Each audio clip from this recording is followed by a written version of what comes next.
नाज़रीन, गाड़ियों के ऊपर हुकूमत ने ड्यूटी ख़त्म किया तो बहुत सारे लोगों ने कहा कि इसके ऊपर वीडियो बनाएं, क्या गाड़ियां सस्ती होने जा रही हैं। देखें जी, बजट में गाड़ियों की टैक्स तरमीम और गाड़ियां कितनी महंगी होंगी। नए माली साल के बजट में हुकूमत ने यह तजवीज़ दी गई कि 1300 सीसी से ऊपर की इम्पोर्ट शुदा गाड़ियों पर फिक्स टैक्स और ड्यूटी ख़त्म कर दी जाए। ये तरमीम होने की सूरत में गाड़ियों की कीमत पर क्या असर पड़ेगा, आज की वीडियो में हम आपको बताएंगे। हुकूमत पाकिस्तान ने माली साल 2023 और 24 के बजट में इंपोर्ट की जाने वाली गाड़ियों पर ड्यूटीज़ और टैक्सेस की जो हद है यानी कि कैप, उसको ख़त्म करने की तजवीज़ दी।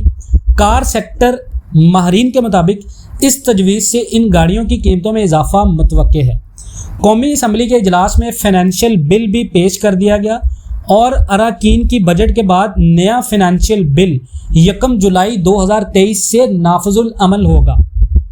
नाज़रीन, आमदनी के लिए ज़राए पैदा करने के लिए तरमीम तजवीज़ की गई है कि 2005 में जारी किए जाने वाले SRO पर नज़रसानी के बाद इंपोर्ट की जाने वाली गाड़ियों की ड्यूटीज़ और टैक्सेस उनकी कीमतों के मुनासबत से तय किए जाएंगे।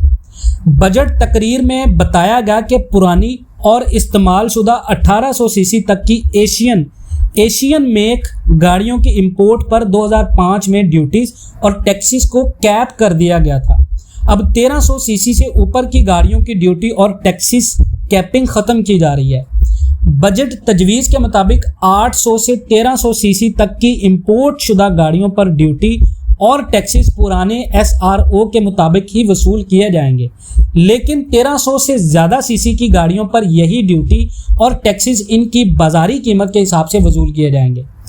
कैप करने का मतलब क्या है और 2005 का कानून क्या था, आप समझें ज़रा इस बात को। नाज़रीन, फेडरल बोर्ड ऑफ रेवेन्यू ने 2005 में एक सर्कुलर जारी किया था जो 6 जून 2005 से अब तक नाफिजुल अमल था। इस सर्कुलर में एशियन मार्केट, जिसमें ज़्यादातर जापान से इंपोर्ट शुदा गाड़ियां हैं, उनसे गाड़ियों की इंपोर्ट पर ड्यूटी और टैक्स आयद किया गया था। इस सर्कुलर में इंजन ताकत की शरह से गाड़ियों पर एक ख़ास टैक्स मुकर्रर किया गया था और ये टैक्स और ड्यूटी गाड़ी की कीमत के मुताबिक नहीं बल्कि इंजन की हॉर्स पावर के मुताबिक होते थे। इस सर्कुलर के मुताबिक 800 सीसी तक की गाड़ियों पर 4800 अमेरिकी डॉलर, आजकल तकरीबन 13,68,000 रुपये की ड्यूटी और टैक्स आए थे। 801 सीसी से लेकर 1300 सीसी तक की गाड़ियों पर 6000 अमेरिकी डॉलर, तकरीबन 17 लाख रुपए की ड्यूटी और टैक्सेस आए थे। 1301 यानी 1301 सीसी से लेकर 1500 सीसी तक की इंपोर्ट शुदा गाड़ियों पर 13,200 डॉलर, तकरीबन 34 लाख रुपए की ड्यूटी और टैक्स आए थे।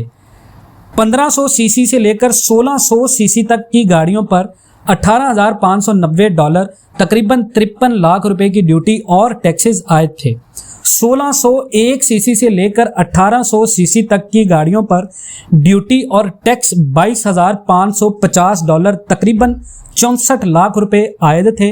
1800 सीसी से ऊपर की गाड़ियों पर ड्यूटी और टैक्स 27,940 डॉलर, तकरीबन 80 लाख रुपए थे। अब नए माली साल के बजट में ये तजवीज़ दी गई है कि 1300 सीसी से ऊपर की इंपोर्ट शुदा गाड़ियों पर फिक्स टैक्स और ड्यूटी ख़त्म कर दी जाए। अब क्या इस तजवीज़ से कीमतों में कोई तब्दीली आएगी? देखिए, नए माली साल के बजट में ये तजवीज़ दी गई है कि 1301 सीसी से ज़ायद की गाड़ियों पर 2005 वाला सर्कुलर लागू नहीं होगा। तो अब इंपोर्ट शुदा गाड़ियों की कीमतों में क्या तब्दीली होगी और इन गाड़ियों पर ड्यूटी और टैक्सेस की शरह, इसका पता कैसे चला जाएगा? देखें, इस हवाले से फाइनेंशियल बिल असम्बली में पेश होने के बाद नया सर्कुलर जारी किया जाएगा, लेकिन फाइनेंशियल बिल में लिखा गया है कि अब 1301 सीसी से ज़ायद गाड़ियों पर ड्यूटी और टैक्स गाड़ी की कीमत के लिहाज से लगाए जाएंगे। इससे पहले गाड़ियों की कीमत उन पर मौजूद टैक्स और ड्यूटी से कोई ताल्लुक नहीं था। मसलन टोयोटा की 1499 सीसी एक्वा, होंडा की विजल और किसी भी दूसरी कंपनी की 1499 सी की गाड़ी पर एक जैसा टैक्स आया था। यानी जापान से 1500 सीसी की एक्वा गाड़ी 20 लाख रुपए में जो है वो मंगाई जाती थी, तो इस पर 2005 के कानून के मुताबिक ड्यूटी और टैक्स तकरीबन 34 लाख रुपए बनते थे। इस तरह होंडा की 1500 सीसी गाड़ी 30 लाख में मंगाई जाती तो इसकी ड्यूटी भी 2005 के कानून के मुताबिक 34 लाख रुपए आई थी, लेकिन अब ऐसा नहीं होगा। अब नई तजवीज़ के मुताबिक गाड़ी की कीमत के लिहाज से ड्यूटी और टैक्स का तयन किया जाएगा। इस हवाले से Pakistan car dealers and importers association, उनका कहना है कि बजट में ड्यूटी और टैक्सेस के हवाले से दो तजवीज़ दी गई हैं, इससे कीमतों पर इतना ज़्यादा फ़र्क नहीं पड़ेगा, लेकिन बाद गाड़ियाँ महंगी हो जाएंगी। गाड़ियों की कीमतों में इजाफे की बुनियादी वजह के हवाले से मज़ीद लोगों का कहना है कि गाड़ियों की कीमतें डॉलर रेट में इजाफे की वजह से ज़्यादा बढ़ी हैं। अब क्या बाज़ गाड़ियों की कीमत कम हो सकती है? देखें जी, फिक्स ड्यूटी और टैक्स में तरमीम से कुछ गाड़ियों की कीमतें बढ़ेंगी तो कुछ की कीमतें कम होने का इम्कान भी मौजूद है। अब 1300 सीसी से 1800 सीसी तक की गाड़ियों पर ड्यूटी और टैक्सेस, इसका एस्टीमेट कीमतों के लिहाज से होगा, लेकिन पहले ऐसा नहीं था। बहरहाल अभी ये एक बजट है, ये तजवीज़ है और इसकी तफसील अभी बाद में आएगी। ये तरमीम सिर्फ इंपोर्ट शुदा गाड़ियों के हवाले से है। मकामी सतह पर बनने वाली गाड़ियों के हवाले से टैक्सेस में अभी कोई तब्दीली नहीं की गई, लेकिन विद होल्डिंग टैक्सेस में अगर कैपिटल वैल्यू टैक्स लगाते हैं तो इससे शायद मकामी सतह पर गाड़ियाँ कुछ हद तक मज़ीद महंगी हो जाएंगी।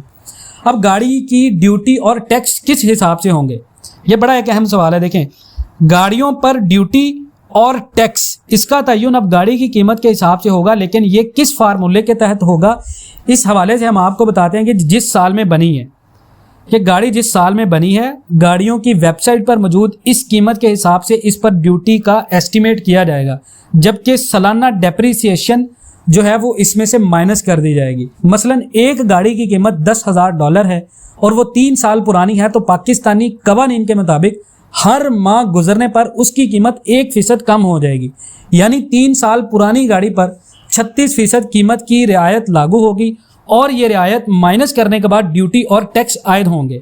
यानी $10,000 की गाड़ी में से $3,600 माइनस करने के बाद बकाया $6,400 पर ड्यूटी आयद की जाएगी। ये ड्यूटी कम से कम 150% और ज़्यादा से ज़्यादा 550% तक है। नाज़रीन, आप इस रिपोर्ट के बारे में क्या राय रखते हैं, कमेंट सेक्शन में ज़रूर बताइएगा। इंशाल्लाह मिलते हैं नेक्स्ट वीडियोज़ में, तब तक के लिए अल्लाह हाफ़िज़।